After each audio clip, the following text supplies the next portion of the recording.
He didn't fail because he answered any question incorrectly. He didn't lack experience. He failed because, in their eyes, he didn't look like someone who belonged there. Daniel Brooks walked out of the interview room without saying another word. The glass door closed softly behind him, so softly that no one in the hallway even turned to look. There was no apology, no handshake, only a cold space where a person had just been eliminated by standards that were never spoken out loud. For a few seconds, Daniel stood still, not because he didn't understand what had just happened, but because he understood it all too well. Some failures don't need explanations. They live in the averted glances, in voices that suddenly grow distant, in questions that no longer revolve around what you can do, but quietly shift to who you are. He adjusted the collar of the suit he had borrowed from his neighbor. It didn't fit quite right. The sleeves were a little too long, the shoulders are a little too broad. But Daniel had pressed every crease flat at dawn that morning, with the care of a man who knew that his appearance today was his only chance to be heard. He stepped into the brightly lit hallway on the 15th floor, a place he had cleaned countless times before, but all that night, when all the office lights were off, when no one needed to see that he existed. Now he stood there in broad daylight. Light reflected off the glass walls. The faint smell of freshly brewed coffee drifted from the nearby pantry. People in neatly tailored suits walked past, talking about meetings, deadlines, about things Daniel was never invited to be part of. He headed toward the elevator. Each step was quiet, but inside his chest, everything felt strangely heavy. Daniel was not a man who easily allowed himself to hope. Life had taught him that lesson early. At night, he worked the late janitorial shift in this very building, from 11 p.m. until nearly dawn. He chose that shift not because he liked it, but because during the day he needed to be home with his son, Ethan, 9 years old. His entire world, a thin boy, quieter than other children his age, always carries an inhaler in his backpack.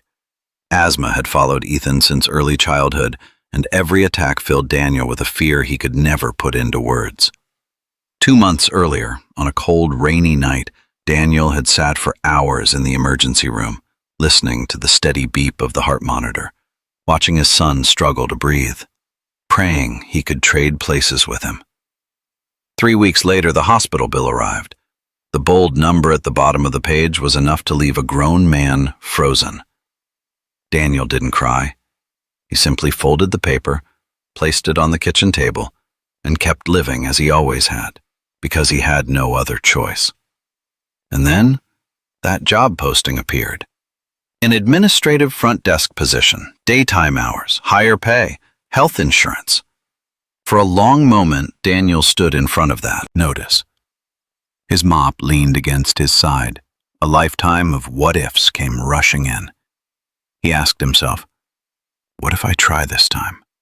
What if, just this once, they see me as a person, not as the job I currently hold?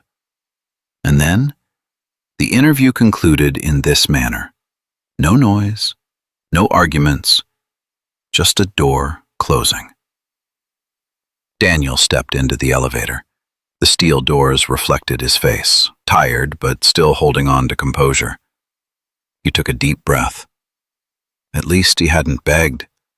At least he hadn't lost the last of his dignity. When the elevator reached the ground floor and the doors opened, Daniel walked into the grand lobby. Morning sunlight poured through the towering glass walls. He headed toward the exit, believing that everything had ended there. He had no idea that, in just a few seconds, his entire life was about to turn in a completely different direction. Daniel walked out of the building and merged into the morning crowd. The city was beginning to wake up. Traffic noise, the sound of shoes striking the pavement, the smell of hot coffee drifting from small roadside cafes. Everything looked normal, except him. He took a few steps, then stopped, standing still in the pale sunlight.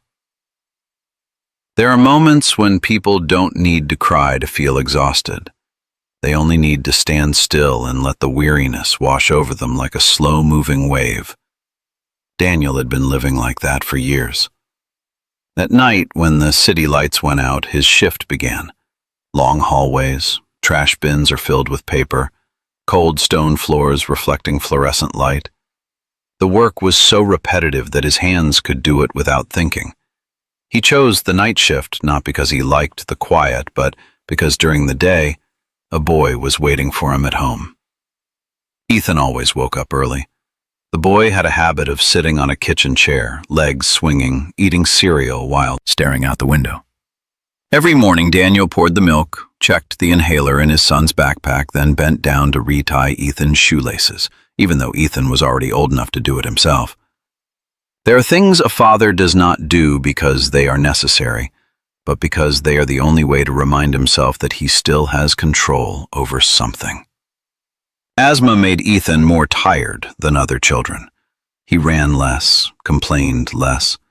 He learned to stop when his chest felt heavy, learned to breathe slowly, and learned not to make his father worry. That early maturity was what hurt Daniel the most. 2 months earlier, on a rainy night, Ethan had suffered a severe attack. Daniel carried his son across the soaked parking lot, his hands shaking so badly he nearly dropped his keys. In the emergency room, he sat on the edge of his chair, back straight, eyes never leaving his son, as if the worst thing imaginable would happen the moment he blinked. When the doctor said, "He's stable," Daniel nodded in agreement. He said thank you. He smiled. He did everything a father is supposed to do. 3 weeks later, when the thick envelope was shoved under the door, Daniel opened it very slowly. The bold number at the bottom of the page needed no explanation. It said more clearly than any words ever could. He was falling behind. From that night on, Daniel started counting money differently. No longer, is this enough for the week, but can we make it to the end of the month? It was on a night like that, while taking out the trash near the internal notice board, that Daniel saw the paper. A simple printed sheet, no decoration, held up with tape that had already begun to peel. Administrative front desk position, daytime hours, higher pay, full health insurance. Daniel stood in front of it for a long time. His mop rested against his side. The hallway was empty, filled only with the steady hum of the air conditioning. He reread each line slowly, then reread it as if afraid he had misunderstood. In his mind, the old questions resurfaced. Am I good enough? Will they see me? Or am I just setting myself up for another disappointment? He thought about his years working in hotels. The evenings at the counter are spent dealing with angry guests, unreasonable demands, and unfair complaints. He had learned to listen, learned to stay calm, learned not to let his ego ruin everything. That wasn't a degree, but it was a real, lived experience. Daniel took out his phone and snapped a photo of the notice. Just one picture, but to him, it was proof that he had once dared to hope. That night, when he got home, Ethan was already asleep. Daniel sat alone at the kitchen table under the dim yellow light. He opened his old laptop and typed each line of the application letter carefully, as if laying bricks for a fragile path. He didn't exaggerate. He didn't boast. He wrote only the truth, with all the hope he still had left. When he pressed send, Daniel didn't feel excited. Just a long, quiet breath of relief. He didn't know that from that moment on, a chain of events had begun. And this time, it would not end in silence. That morning, Daniel woke up earlier than usual. Not because he was nervous, but because he didn't want to be pulled into any kind of rush. He needed every minute to be under control. He prepared breakfast for Ethan as he did every day. Cereal, milk, an apple cut in half. The boy ate while watching his father, curiosity in his eyes. "Are you okay, Dad?" Daniel smiled. "I'm fine. I'm just going to talk to a few people today." He didn't say anything more, not because he didn't trust his son, but because he didn't want to plant a hope he himself wasn't ready to hold on to. Daniel left the apartment in the borrowed suit. He checked the collar and adjusted his tie in the hallway mirror. The reflection looked back at him, a man so ordinary he could easily be overlooked. But inside, he had been preparing for this for years. The building came into view as the sun rose higher. Glass walls reflected the pale blue sky. Daniel arrived 30 minutes early and sat in the lobby, quietly observing. Others walked in with an effortless confidence. They didn't look around, they didn't scan the room. They knew they belonged here. Right on time, Daniel stepped into the elevator and pressed the button for the 15th floor. The doors opened to a long, coldly lit hallway.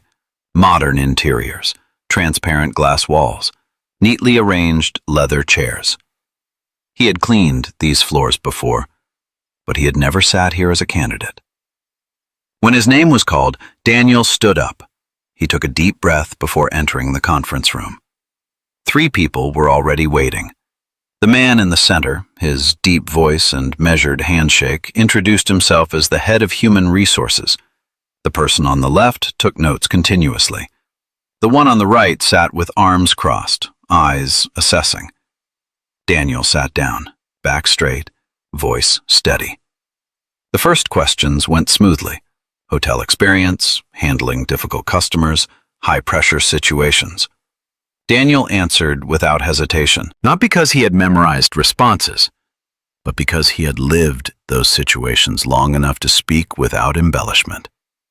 At one point, the operations manager nodded. For a very brief moment, Daniel allowed himself to believe maybe this time would be different. Then that question came. "Where did you go to college?" Daniel didn't hesitate. He told the truth. The pen stopped moving. A quick sideways glance. The atmosphere in the room shifted subtly, but enough for him to feel it. "What are you currently doing for work?" Daniel swallowed lightly. He answered. No one spoke right away, only a silence that lasted slightly longer than necessary. The head of HR leaned back in his chair. His tone remained polite, but it was no longer the same. "Do you think you're suitable to represent the company's image in a front desk role?" The question was asked gently, but to Daniel it weighed like a verdict. He understood. This was no longer about skills, no longer about ability. This was about whether he looked like someone who belonged behind a reception desk. Daniel kept his voice calm. He spoke about experience, about attitude, about professionalism built through real-world practice. Another question followed. Degrees, certifications, and formal training. Daniel answered honestly. Then they thanked him for his time. No one stated a rejection outright, but Daniel knew. Some doors don't need to be slammed shut for you to understand that you're not welcome. He stood up, gave a slight nod, said thank you, not out of politeness, but because he wanted to leave with respect for himself. He walked out of the conference room. The door closed behind him, this time audibly. In the cold, brightly lit hallway, Daniel stopped for a few seconds. His hands trembled slightly, not from anger, but from a familiar truth being confirmed once again. He didn't lose because he lacked ability. He lost because they had already decided who he was before he ever had the chance to prove who he could become. Daniel turned away and walked toward the elevator. He didn't know that somewhere in this building, another set of eyes had just noticed him. And this time, the story would not end as it had before. Daniel didn't rush out of the conference room. He stood there for one more breath, long enough to steady his emotions, short enough not to let the silence turn into a plea.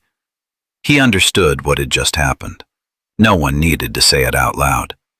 No rejection email was necessary afterwards. There are times when being eliminated comes without explanation because the explanation is already there in the way people look at you. Daniel gently pulled his chair in and stood up. He thanked them for their time. His voice was even, not trembling, without resentment. No one asked him to stay. No one asked another question. The conference room door closed behind Daniel with a soft click, a sound so small it was almost invisible, yet enough to seal shut a dream he had carefully carried through many long nights. The hallway outside was brightly lit and cold. Light reflected off the polished floor. Daniel stood still for a moment, his hand tightening, then relaxing. There are moments when people don't allow themselves to collapse. Not because they are strong, but if they fall, there will be no one left to stand up for them. Daniel thought of Ethan. Tomorrow morning the boy would ask if his father was leaving for work early. He thought of the bill lying silently on the kitchen table, waiting until the end of the month to remind him that time does not side with those who hesitate. He walked toward the elevator. The steel doors closed, reflecting his image at him. A man who looked tired, but not small. Daniel stared at himself in the dull mirror. There was no shame there, only a quiet question echoing inside him. Did I do my best? The answer came quickly. Yes. The elevator reached the ground floor. The doors opened. The grand lobby spread out before him, a place he had cleaned countless times in the dark. Now, morning sunlight poured through the towering glass walls, making everything look different. Daniel crossed the lobby with slow, steady steps. There was no more nervousness. No vague hope left. Only one decision remained. He would leave the way he had entered, with dignity. He approached the glass doors leading outside. He didn't turn back. He didn't wait for a miracle. And then a voice sounded behind him. Daniel Brooks. Not loud, not sharp, but clear enough to make him stop. He turned around. In the middle of the lobby stood a woman, a dark suit tailored perfectly, hair neatly styled, eyes sharp but not cold. Her breathing was slightly quick, as if she had just walked fast. Daniel didn't recognize her at first, not until he noticed the employee badge pinned to her lapel, and the way the security staff instinctively stepped back as she moved forward. The woman looked directly at him, not with curiosity, not with pity, but with recognition. Please wait a moment, she said, her voice lower, almost private within the vast space. Daniel stood still. Part of him wanted to keep walking because he had just gathered all his courage to leave. But there was something in her voice that made him stop. Not authority, urgency.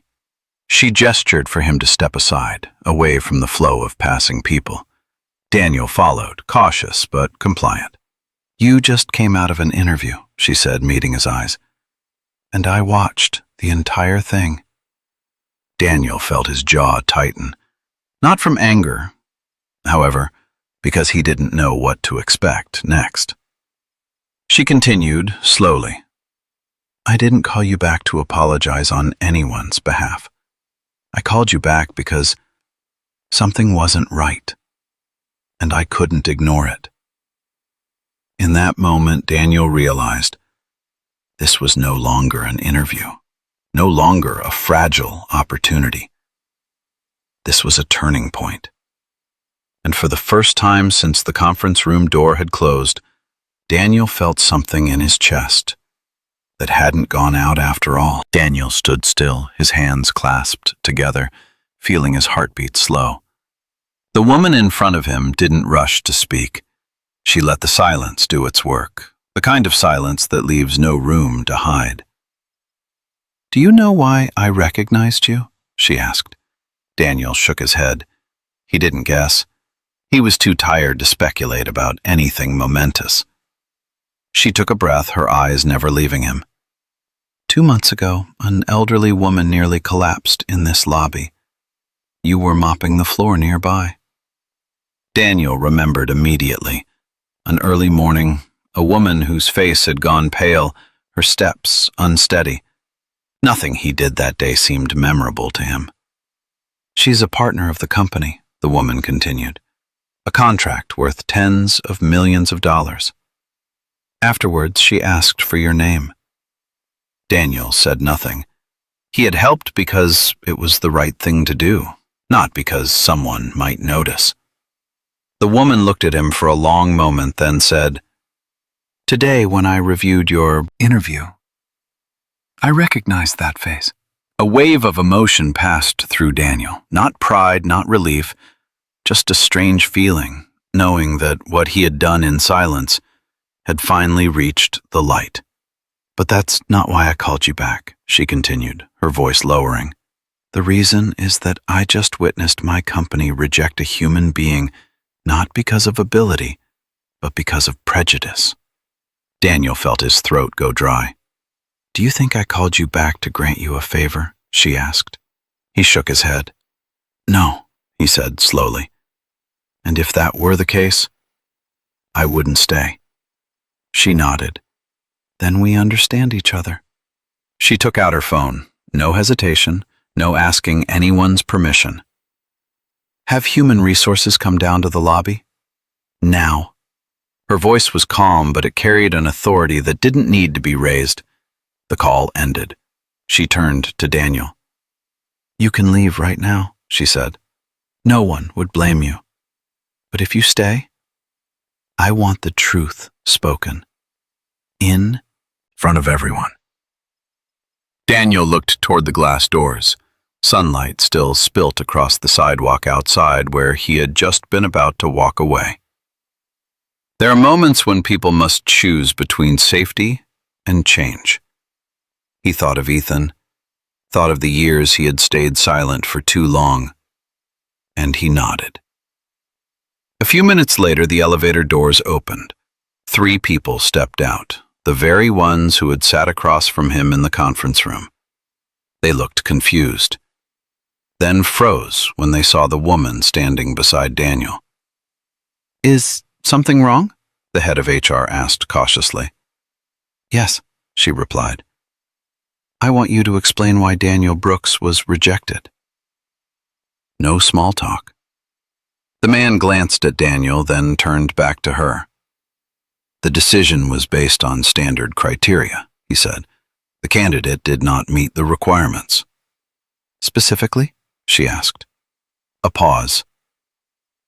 "He doesn't have a college degree," he said, "and lacks formal training."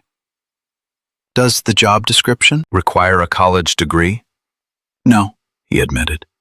"Then what actually made him unsuitable?" The man shifted his stance. "We need someone who represents a professional image at the front desk." The words landed in the lobby like a heavy object. "What is a professional image?" she pressed. No one answered immediately. "Is it appearance? Background? Or the fact that he currently works as a janitor?" The silence stretched on. Daniel stood there for the first time, not needing to defend himself. What he had felt in the interview room was now being spoken aloud. She turned to Daniel. "Tell them," she said gently. "What have you done before?" Daniel spoke. About hotels, about angry guests, about how he stayed calm when everything could have exploded. When he finished, she turned back to the hiring panel. "You've just heard a person with skills, experience, and character, and you rejected him because you couldn't see past your own prejudice." No one argued. "This decision," she said firmly, "is reversed." In that moment, Daniel didn't feel victorious, just an extraordinary sensation, the feeling of being recognized as a whole and complete human being. And for the first time, he understood this. Some doors only open when the truth is spoken loudly enough. The lobby grew quieter after the hiring panel left. No one said another word. Their footsteps faded away, leaving Daniel standing beside the woman who had just forced an entire system to look itself in the eye. She turned to him. Her gaze was no longer sharp like it had been during the confrontation. It had softened, carrying the kind of fatigue that comes from bearing too much responsibility. "Are you okay?" she asked. Daniel nodded, not because he was ready for whatever came next, but because he was used to standing his ground, even when he didn't know whether he was standing on solid ground or the edge of a cliff. "Can we talk privately for a moment?" she said, her voice lower. They stepped into a small conference room on a lower floor. The space was warmer, the lighting was softer. A round table replaced the long, cold table from the earlier interview. She sat across from Daniel, not in the position of someone issuing decisions, but as one person trying to do the right thing. "I don't want you to misunderstand," she began. "What just happened wasn't me granting you a favor." Daniel looked at her, waiting. "If I simply handed you that job right now," she continued, "it would turn all your effort into a story of pity, and I don't believe that's what you need." Daniel let out a quiet breath. He realized he had been unconsciously holding it since he entered the room.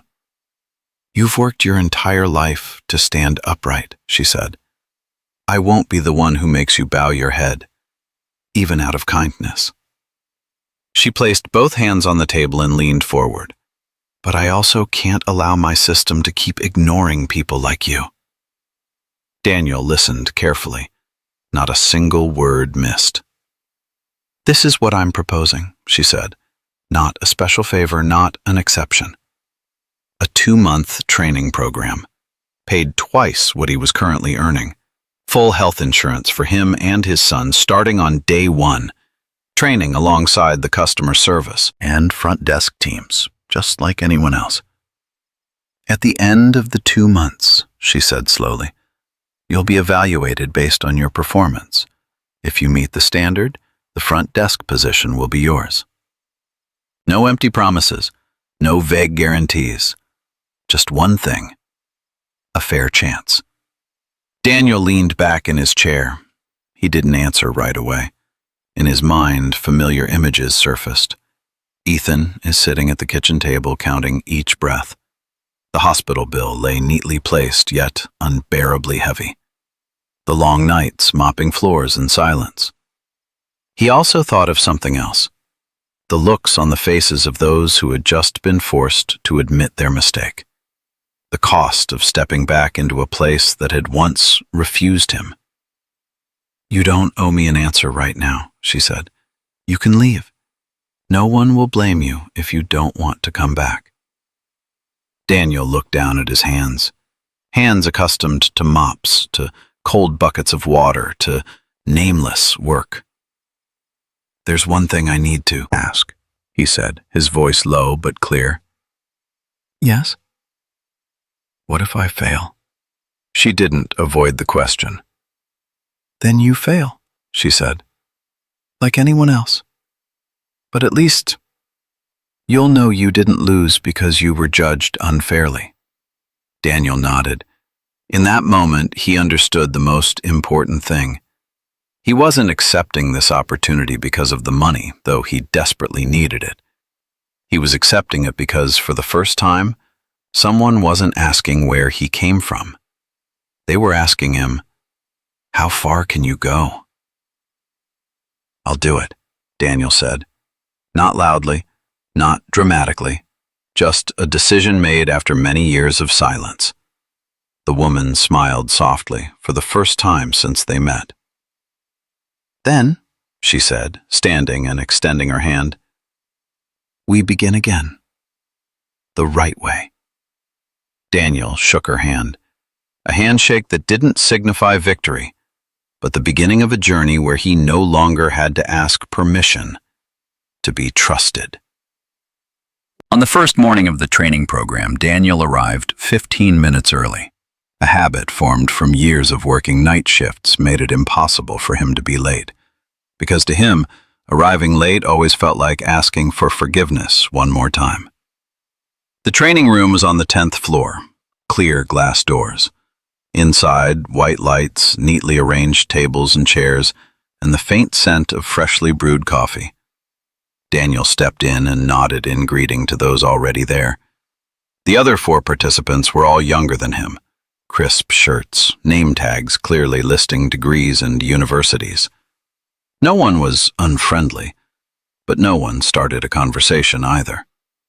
Daniel chose a seat near the end of the table. He wasn't here to impress. He was here to do things right. The training supervisor was a woman named Claire. Decisive voice, sharp eyes. She didn't ask what Daniel had done before. No one did.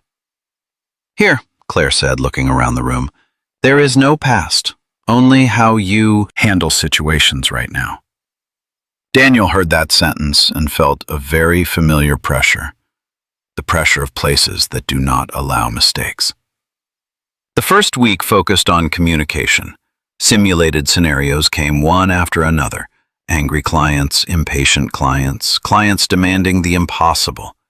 Daniel realized he didn't need to relearn how to stay calm. His body had known how to do that for a long time. When it was his turn to respond, he didn't say much. He listened. He asked questions at the right moments.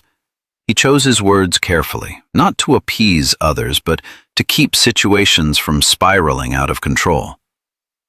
Claire watched him longer than she watched the others. She didn't nod right away, but she didn't interrupt either. At the end of the session, she said, "You've done this many times before." Daniel simply nodded. He didn't feel the need to prove anything with words. In the days that followed, the pace increased. Visitor management systems, meeting room booking, software, security procedures. Daniel took careful notes. The new material made him slightly slower than the others, but he missed nothing. In the evenings, after Ethan fell asleep, Daniel reopened the materials. Not because he was afraid of falling behind, but because he understood one thing clearly. He could not afford to waste this opportunity. There were moments when he felt out of place, when the other trainees talked about internships, professors, and long-established connections. Daniel didn't join in. Not because he had nothing to say, but because his stories came from a different world. A world of long nights, repetitive work, and waking up every day without applause. In the third week, they were taken up to the executive floors. Claire spoke about protocol, presence, posture, and the proper way to stand and greet. Daniel walked through hallways where he had once taken out the trash. The feeling was no longer shame, but a deep, quiet stillness. He didn't want to forget where he had been. He only wanted to know how far he could go. In the fourth week, each trainee was paired with a mentor. Daniel was assigned to David, a veteran front desk employee.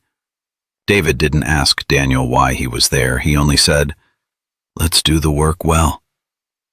David taught Daniel things that weren't in any curriculum: how to read a guest's expression, how to keep one's voice steady when everything comes at once, how to avoid letting pressure turn you cold.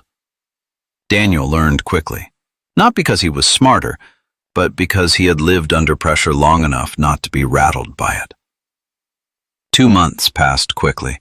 There were no explosive moments, no great victories. Just a few days passed before Daniel quit. At the final evaluation, Claire looked at him and said, "You don't need to prove that you deserve this. You just need to keep doing things the way you've been doing them." Daniel left the conference room that day with a familiar feeling. Not nervousness, not vague hope, but the calm of someone who knows that, no matter the outcome, he did not let this opportunity pass in silence. On his first official day behind the reception desk, Daniel arrived earlier than usual. Not because he was nervous, but because he wanted a few moments to himself before the world began to move. The suit he wore that day was no longer borrowed. A simple gray suit, well-fitted, bought with the first paycheck from the training program. Not expensive, but the first thing he had purchased was without weighing need against can't afford. Daniel stood in front of the mirror in the ground floor restroom adjusting his tie. The man in the reflection looked familiar, but his eyes were different. No longer the eyes of someone merely trying to hold on, but the eyes of someone who had been tested and did not turn back. He stepped behind the reception desk. The countertop gleamed. The computer screen was already on.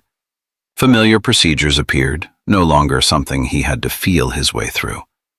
Beside him, David nodded in greeting. No words of encouragement, just the presence of someone who understood. Today mattered. The flow of people began to fill the lobby. Glass doors are opening again and again. Footsteps, steady morning greetings. Daniel began his work. Good morning. May I see your ID, please? Your meeting is on the 12th floor. His voice was calm, not rushed, not hesitant. A middle-aged man grew impatient while waiting for confirmation. Daniel didn't interrupt him. He listened, rechecked the system, and provided a brief explanation. No excessive apologies, no blame, just problem-solving. The man nodded, his tone softening. That was the end of it. An older woman arrived too early for her appointment, standing awkwardly in the lobby. Daniel pulled out a chair for her, brought water, and spoke gently. No one asked him to do that. He did it because he had always done so. Small things, unnoticed. But Daniel knew those moments were the very reason he was here. At lunch, Daniel brought his familiar lunchbox. He sat in a corner of the cafeteria near the window. Midday sunlight spilt across the table. After a while, a few fellow receptionists joined him. They didn't ask where he came from. They asked which shift he was on, whether the new software was running slowly, and whether the lobby had been busy that morning. Ordinary questions. But to Daniel, they were the first signs of belonging. In the afternoon, the lobby grew busier. Daniel and David worked in sync. No signals needed, no reminders. Everything moved exactly the way it should. And then, in the middle of a very ordinary moment, Daniel looked up. The woman walked into the lobby with two assistants. Her stride was quick, her eyes focused on the data board in her hand. As she passed the reception desk, she glanced sideways. Her gaze met Daniel's for a single, brief second. No smile, no praise, just a slight nod. Daniel nodded back. Nothing special. And that was precisely what made the moment perfect. He wasn't standing there because someone had helped him. He was standing there because he had earned it. At the end of the day, Daniel stepped away from the desk. He crossed the lobby, this time not to mop the floors, not to leave unnoticed. He reached the glass doors and paused for a beat. The city outside was loud, alive. Daniel took out his phone and texted Ethan. I'm done with work. I'm heading home. Then he added another line after a brief hesitation. Today, I stood in a place I used to only walk past. He slipped the phone into his pocket and headed toward the bus stop. His reflection stretched across the tall glass buildings. For the first time in many years, Daniel didn't need to ask himself whether he belonged here. He already knew. Late afternoon settled over the city very slowly. Sunlight slanted across the glass buildings, stretching people's shadows along the sidewalk. Daniel stood at his familiar bus stop, hands in his pockets, listening to the familiar noise of rush hour. His body was tired. Not the bone-deep exhaustion after a long night shift, but the pleasant fatigue of a full workday, a day when he had been seen, heard, and trusted. The bus arrived. Daniel stepped on and chose a seat by the window. The city fell away behind him, scenes passing like slow-moving memories. He thought about that morning, about the first greetings, about the eyes that no longer slid past him as if he were invisible, about the feeling of standing in the right place, not because of luck, but because he had walked there on his own feet. When he got home, Ethan was already sitting at the kitchen table. The boy looked up when he heard the door open, a smile appearing instantly on his face. Dad, you're home? Daniel nodded. He set his bag down and sat across from his son. In that moment, he realized everything that had happened today, in the end, was simply to return to this very ordinary moment. Ethan looked at his father for a while, then asked softly, "Are you happy, Dad?" Daniel didn't answer right away. He thought for a moment, not to choose his words, but to be honest with himself. "I don't know if I'd call it happy," he said, "but I feel lighter." Ethan nodded, as if he understood more than adults often assume. He looked back down at his food, but before doing so, he said something very quietly. "I think that's enough." Daniel turned his face away for a moment. Some words don't need to be spoken loudly because they reach straight into the deepest place. That night, after Ethan had fallen asleep, Daniel sat alone by the window. The city below was still lit. The sound of cars faded into the distance. There was no longer the noise of floor buffers, no familiar smell of cleaning chemicals. He thought about the road he had traveled. Not to dwell on regret, but to understand that some years that seem meaningless are actually silently forging something rare: resilience. Daniel had once believed he had lost because he had no degree, because he had no title, because no one ever called his name. But now he understood something else. Not everyone silent is defeated, and not every closed door means you are unworthy. Some doors only open when you are patient enough not to abandon yourself. Daniel did not see today as a victory. He didn't tell it as an overcoming the odds story. He saw it simply as the result of not bowing to prejudice and not surrendering his dignity, even when no one stood beside him. Before going to sleep, he sent Ethan a text, even though his son was in the next room. "I didn't win today." Then he paused and added another line. "But I didn't give up either." He set the phone down, turned off the light. In that quiet darkness, Daniel smiled softly. Not because everything was perfect, but because, at last, he knew he was moving in the right direction. Some stories don't end with applause. There's no moment on a stage, no spotlight, no thunderous praise. They end very quietly, with a calm evening, with a father coming home on time, with a child sleeping peacefully, not worrying about whether there will be enough medicine tomorrow. Daniel understands that better than anyone. His life didn't change overnight. He still wakes up early, still goes to work, still weighs every expense carefully. But one thing has changed.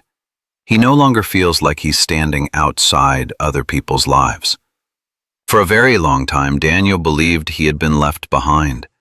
The world was designed for people with degrees, connections, and better starting points. And people like him just needed to try hard enough not to fall too fast. But then he realized, the thing that exhausts people the most isn't poverty.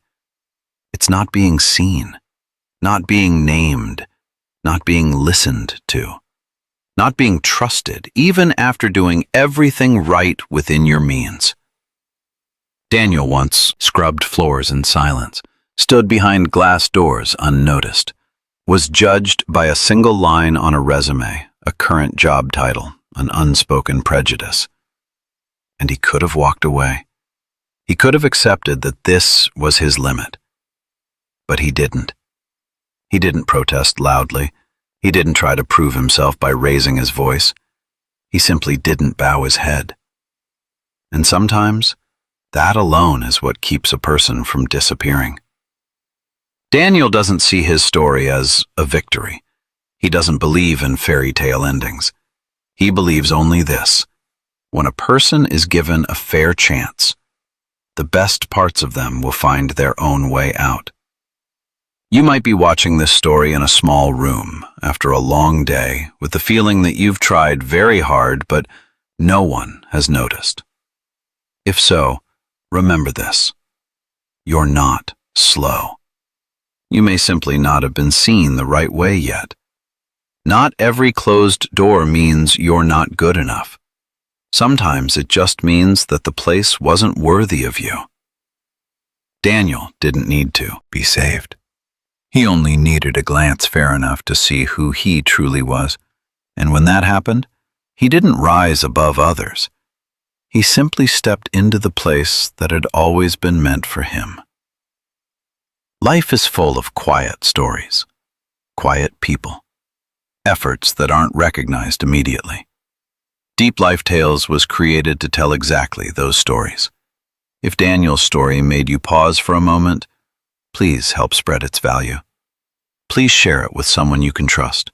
And comment if you've ever felt invisible in your own life. Don't forget to subscribe to Deep Life Tales so we can continue telling deeply human stories about dignity, perseverance, and people who deserve to be seen. Because sometimes, the thing that changes an entire life is simply one person willing to stop and honestly look at you.